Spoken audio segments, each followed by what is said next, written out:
नमस्कार दोस्तों, मोरी क्लासेस में आपका स्वागत है। आज हम रीजनिंग का प्रैक्टिस सेट पहला सोल्व करेंगे जो कि आने वाली परीक्षाओं के लिए काफ़ी इंपॉर्टेंट है। यदि आप किसी भी परीक्षा की तैयारी कर रहे हो तो ये प्रैक्टिस सेट आपके लिए काफ़ी इंपॉर्टेंट है, क्योंकि इस प्रैक्टिस सेट में जो प्रश्न पूछे गए हैं उसी टाइप के प्रश्न आपकी परीक्षाओं में पूछे जाएंगे। तो चलिए हम शुरू करते हैं प्रश्न 1 से। हमारा पहला प्रश्न दिया है, प्रश्न कह रहा है कि निम्नलिखित प्रश्न में लुप्त संख्या ज्ञात कीजिए। यानी यहाँ पर एक हमें प्रश्नवाचक चिन्ह दिया है, यहाँ पर हमें संख्या ज्ञात करनी है।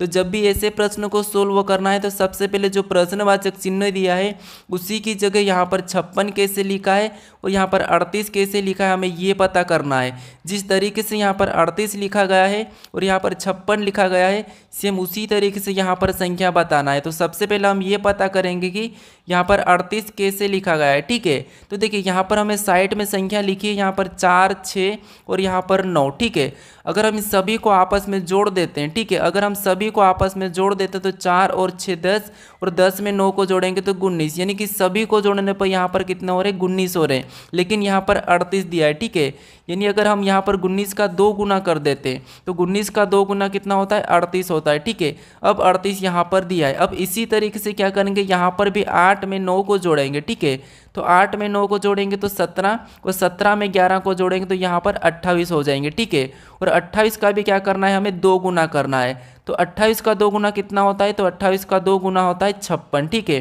कितना होता है, 56, और 56 यहाँ पर दिया है। ठीक है, जिस तरीके से यहाँ पर आपस की संख्या को जोड़ के 2 गुना करा है, हम भी यहाँ पर आपस की संख्या को जोड़ेंगे और 2 गुना करेंगे। ठीक है, तो 12 में 13 को जोड़ेंगे तो यहाँ पर कितने हो जाएंगे, 25, और 25 में 11 को जोड़ देंगे तो यहाँ पर हमारे कितने हो जाएंगे, 36 हो जाएंगे। ठीक है, और 36 का भी हम क्या करेंगे, 2 गुना करेंगे। तो 36 का 2 गुना कितना होता है, तो 36 का 2 गुना होता है 72, यानी कि 72।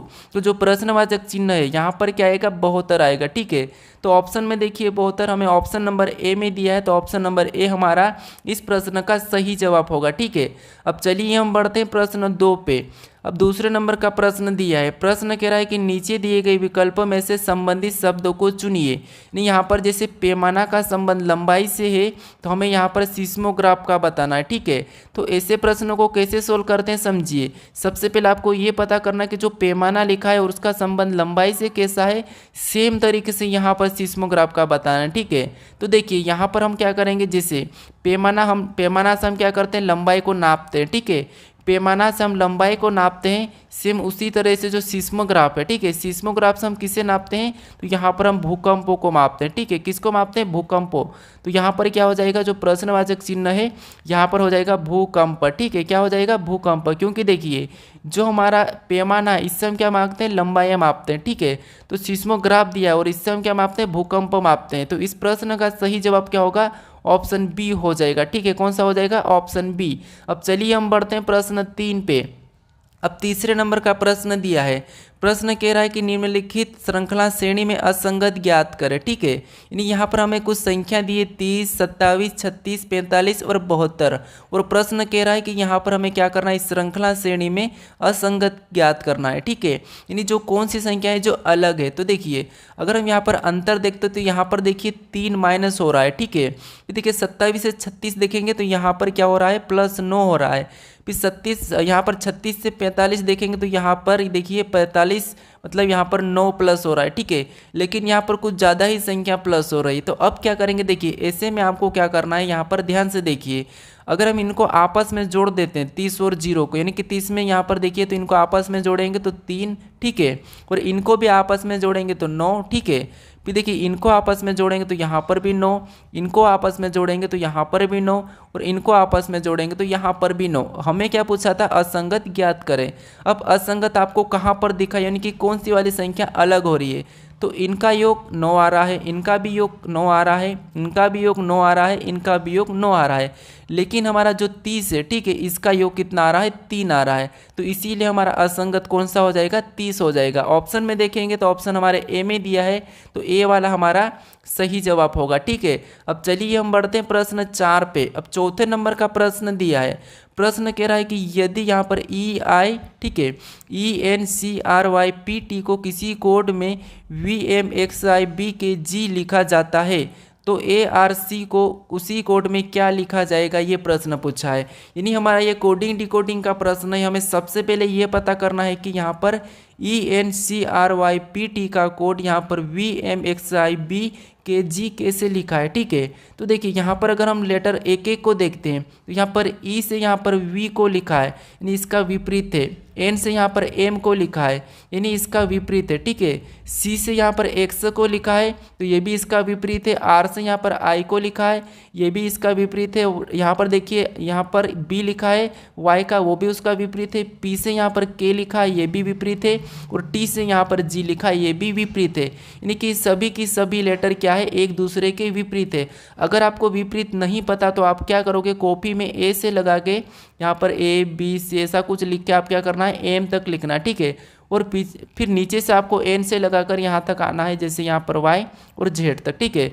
तो ये आमने सामने जितने भी लेटर रहेंगे वो सभी की सभी एक दूसरे के विपरीत हो जाएंगे, ठीक है। जैसे आपको यहाँ पर मिला है N का यहाँ पर M लिखा है, ठीक है, और यहाँ पर है, ठीक है। तो ये आपको करना है अगर ये आपको याद नहीं है तो। अब देखिए यहाँ पर हम क्या करेंगे, इसका विपरीत बताएंगे। तो A का विपरीत क्या होता है, Z होता है। R का विपरीत क्या होता है, तो R का विपरीत I होता है।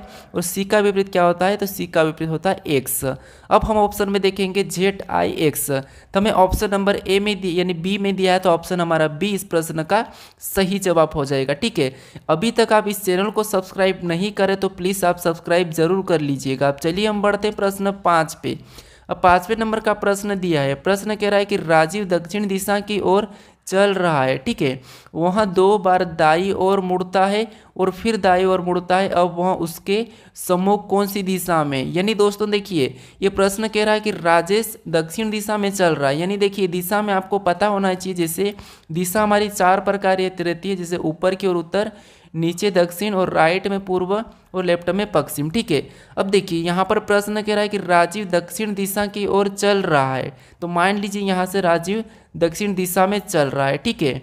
फिर देखिए वहाँ 2 बार दाईं ओर मुड़ता है, यानी दक्षिण दिशा में चलने के बाद 2 बार दाईं ओर, तो एक तो ये पहला दाईं ओर और ये दूसरा दाईं ओर मुड़ा, ठीक है। फिर आगे कहा है कि और फिर दाईं ओर मुड़ता है, मतलब और फिर दाईं ओर मुड़ता है। तो यहाँ से चलने का वापस दाईं ओर इधर जाएगा, ठीक है। तो ये इधर मुड़ चुका। अब देखिए अब उसके सम्मुख कौन सी दिशा में, यानी ये प्रश्न कह रहा है कि अब राजेश का मुख किस दिशा में, तो राजेश अभी इस दिशा में जा रहा है। तो देखिए दिशा देखिए दक्षिण है, फिर इधर गया, फिर इधर गया और इधर वापस जा रहा है। तो ये कौन सी हो जाएगी, पूर्व हो जाएगी, ठीक है। यानी कि राजेश कौन सी दिशा में जा रहा है, पूर्व में जा रहा है। तो ऑप्शन में देखेंगे पूर्व हमारी ऑप्शन सी में दिया है, तो ऑप्शन सी हमारा इस प्रश्न का सही जवाब हो जाएगा, ठीक है। अब चलिए हम बढ़ते प्रश्न 6 पे।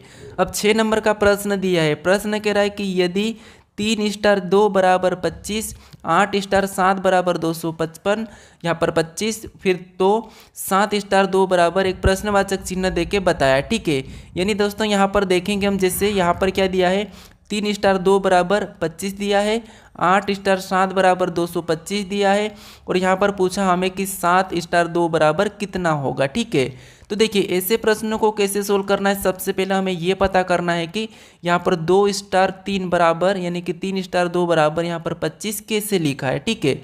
तो देखिए अगर हम इस 25 को लाते हैं तो इनको क्या करेंगे, आपस में जोड़ लेते हैं, ठीक है। तो कितने होते हैं, 5 होते हैं, और 5 का स्कोर करेंगे तो यहाँ पर 5 का वर्ग कितना होता है, 25, और 25 लिखा है। इसी तरीके से यहाँ पर भी क्या करेंगे, इन दोनों को जोड़ेंगे तो 8 7 कितने होते हैं, 15 होते हैं, ठीक है। और 15 का भी यहाँ पर वर्ग करेंगे तो 15 का वर्ग 225 यहाँ पर लिखा है, ठीक है। यहाँ पर भी दोनों को जोड़ के उसका वर्ग लिखा है, यहाँ पर भी दोनों को जोड़ के उसका वर्ग लिखा है। तो हम भी क्या करेंगे, इन दोनों को जोड़ेंगे, उसका वर्ग बताएंगे। तो 7 और 2 कितने होते हैं, 9 होते हैं, और 9 का जब वर्ग करते हैं तो 9 का वर्ग कितना होता है, 81 होता है, ठीक है, यानी कि 81।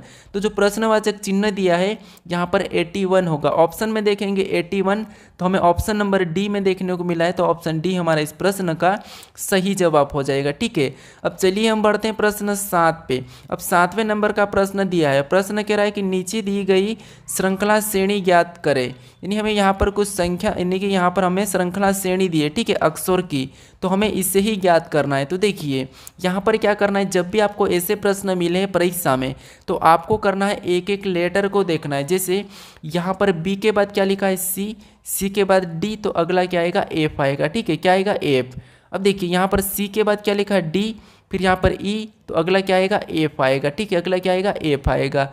अब और भी देखेंगे तो और देखिए यहाँ पर जैसे ये एफ के बाद क्या लिखा है जी, जी के बाद एच, तो अगला क्या आ जाएगा आई आ जाएगा। ठीक है, अगला क्या आ जाएगा आई। अब ऑप्शन में देखेंगे हम कि एफ, ठीक है एफ फिर आई, एफ एफ आई ऑप्शन में देखेंगे तो ऑप्शन हमें यहाँ पर देखिए ऑप्शन ए में मिला है, तो ऑप्शन ए हमारा यहाँ पर सही होगा। आप मुझे कमेंट करके ज़रूर बताइए कि आपको प्रश्न समझ में नहीं आ रहे या आ रहे हैं। ठीक है, अब चलिए हम बढ़ते हैं प्रश्न 8 पे। अब 8वें नंबर का प्रश्न दिया है, प्रश्न कह रहा है कि यदि सितंबर का कोट 55 यानी कि सितंबर का मान 55 है और जनवरी का मान 42 है, दिसंबर का मान यहाँ पर 48 है, तो हमें अगस्त का मान क्या होगा ये पूछा है। ठीक है, तो देखिए दोस्तों आपको यहाँ पर ये प्रश्न कठिन लग रहा होगा, लेकिन यहाँ पर ध्यान से देखिए जब भी आपको ऐसे प्रश्न मिले यानी कि ये हमें क्या दिया है सितंबर और यहाँ पर लिखा है 54, अगर हम इनके अंकों के नंबर का योग करेंगे तो हमारे पास 54 से ज़्यादा आएंगे। ठीक है, तो अब क्या करेंगे देखिए जैसे इन अंक यहाँ पर हम क्या करेंगे यहाँ पर अक्षर उनको गिनेंगे, सितंबर के अक्षर को गिनेंगे। जैसे यहाँ पर देखिए 1 2 3 4 5 6 7 8 9, यहाँ पर कितने हैं 9 है। ठीक है, कितने हैं 9 है। अब देखिए हमें क्या यहाँ पर दिया है 54 दिया है, अगर हम 9 का 6 के साथ गुणा करते हैं तो यहाँ पर कितना होते हैं 9 छिंग 54। ठीक है, कितना होते हैं 9 छिंग 54। अब देखिए यहाँ पर 54 दिया है, सेम तरीके से हम जनवरी का गिनेंगे जैसे 1 2 3 4 5 6 7, यहाँ पर क्या दिया है 7 दिया है, और 7 को भी अगर 6 गुना करते हैं तो 7 का 6 यानी कि 7 छंग 42। ठीक है, और 42 भी यहाँ पर जनवरी का कोड दिया है। सेम तरीके से पता करेंगे दिसंबर का, तो दिसंबर में गिनेंगे 1 2 3 4 5 6 7 8, यहाँ पर कितने 8 है, और 8 का भी क्या करके देखते हैं हम 6 गुना करके देखते हैं, तो 8 छंग कितने होते हैं 48 होते हैं। ठीक है, और 48 भी यहाँ पर दिया है। अब आपको यहाँ पर पता चला होगा कि इनके अक्षरों को गिन के उनका 6 गुना करना है। जैसे यहाँ पर गिनेंगे 1 2 3 4 5 6, यानी अगस्त में कितना अक्षर है 6, तो यहाँ पर 6 करेंगे और 6 का 6 गुना कर देंगे, तो 6 का 6 गुना कितना होता है 36 होता है। ठीक है, तो जो अगस्त का कोट वो क्या होगा 36 होगा। ऑप्शन में देखिए 36 हमें ऑप्शन नंबर डी में मिला है, तो ऑप्शन नंबर डी हमारा इस प्रश्न का सही जवाब होगा। ठीक है, अब चलिए हम बढ़ते हैं प्रश्न 9 पे। अब 9वें नंबर का प्रश्न दिया है, प्रश्न कह रहा है कि निम्नलिखित प्रश्न आकृति का 100 रेखा प्रतिबिंब बताइए। यानी दोस्तों इस आकृति का प्रतिबिंब इधर साइड कैसा बनेगा यह हमें पूछा है। ठीक है, तो देखिए यहाँ पर क्या करना है, हमें सबसे पहले ऐसी आकृति मिले तो हमें किसी एक अक्षर को लेके चलना है। जैसे यहाँ पर हम मान लेते हैं जेड को लेते हैं। ठीक है, तो जेड इधर आके कैसा बनेगा ऐसा उल्टा बन जाएगा। ठीक है, तो हमें उल्टा जेड देखना है, तो यहाँ पर तो एन दिया है मतलब ऑप्शन ए नहीं होगा, यहाँ पर भी एन दिया है उल्टा तो ये भी नहीं होगा, यहाँ पर जेड हमारा सीधा दिया है तो ये भी नहीं होगा। हमें उल्टा जेड सिर्फ कहाँ पर दिया है तो देखिए यहाँ पर दिया है। ठीक है, क्योंकि तो ये भी तो हमारा सीधा ही जेड, यहाँ पर भी सीधा है और ये उल्टा एन है, तो हमें ऑप्शन नंबर कहाँ पर मिला है डी में मिला है, तो ऑप्शन डी हमारा यहाँ पर सही होगा। ठीक है, इस तरीके से अगर प्रश्न को सोल्व करोगे तो आप कुछ ही सेकंड में सोल्व कर लोगे। अब चलिए हम बढ़ते हैं प्रश्न 10 पे। अब 10वें नंबर का प्रश्न दिया है, प्रश्न कह रहा है कि निम्न आकृति में वृत्तों की संख्या ज्ञात कीजिए। यानी हमें यहाँ पर क्या करना है वृत्तों की संख्या गिन के बताना है। भले ही प्रश्न आसान है लेकिन फिर भी हमें ध्यान से गिनना चाहिए। जैसे यहाँ पर देखिए गिनेंगे तो 1 फिर 2 3 4 5 6 और ये बड़ा 7। ठीक है, फिर 8 9 10 11 12 13 फिर 14 15 16 17 18 19, यहाँ पर टोटल गिनने पर कितने हो रहे हैं 19 हो रहे हैं। ठीक है, तो यहाँ पर 19 हम ऑप्शन में देखेंगे तो 19 हमारा ऑप्शन नंबर ए में दिया है, तो ऑप्शन ए हमारा यहाँ पर सही जवाब हो जाएगा। ठीक है, तो आपको क्या करना था यहाँ पर वृत्तों की संख्या गोल वाली संख्या गिन के बताना था। अब चलिए हम बढ़ते हैं प्रश्न 11 पे। अब 11 नंबर का प्रश्न दिया है, प्रश्न कह रहा है कि BAB का संबंध CEC से है तो DID का संबंध बताना। ठीक है, तो इस प्रश्न का आपको सही जवाब क्या है ये मुझे कमेंट करके बताना। ठीक है, तो आज का ये होमवर्क है। ठीक है, तो आप मुझे इसका सही जवाब क्या है कमेंट करके ज़रूर बताएं। ठीक है, चलिए अभी तक आप इस चैनल को सब्सक्राइब नहीं करे हो तो प्लीज़ सब्सक्राइब ज़रूर कर लीजिए दोस्तों, क्योंकि आप वीडियो देख लेते हो लेकिन सब्सक्राइब नहीं करते हो, तो सब्सक्राइब ज़रूर कर लीजिए और वीडियो को शेयर भी ज़रूर कर दीजिएगा। ठीक है, और अभी तक लाइक नहीं किया तो लाइक भी ज़रूर कर ले ताकि हमें भी कुछ मोटिवेट मिले। ठीक है, तो आप बताइए कि इसका सही जवाब क्या है जो प्रश्नवाचक चिन्ह है यानी कि DID का संबंध किससे। ठीक है, चलिए हम मिलते हैं अपने नेक्स्ट वीडियो में।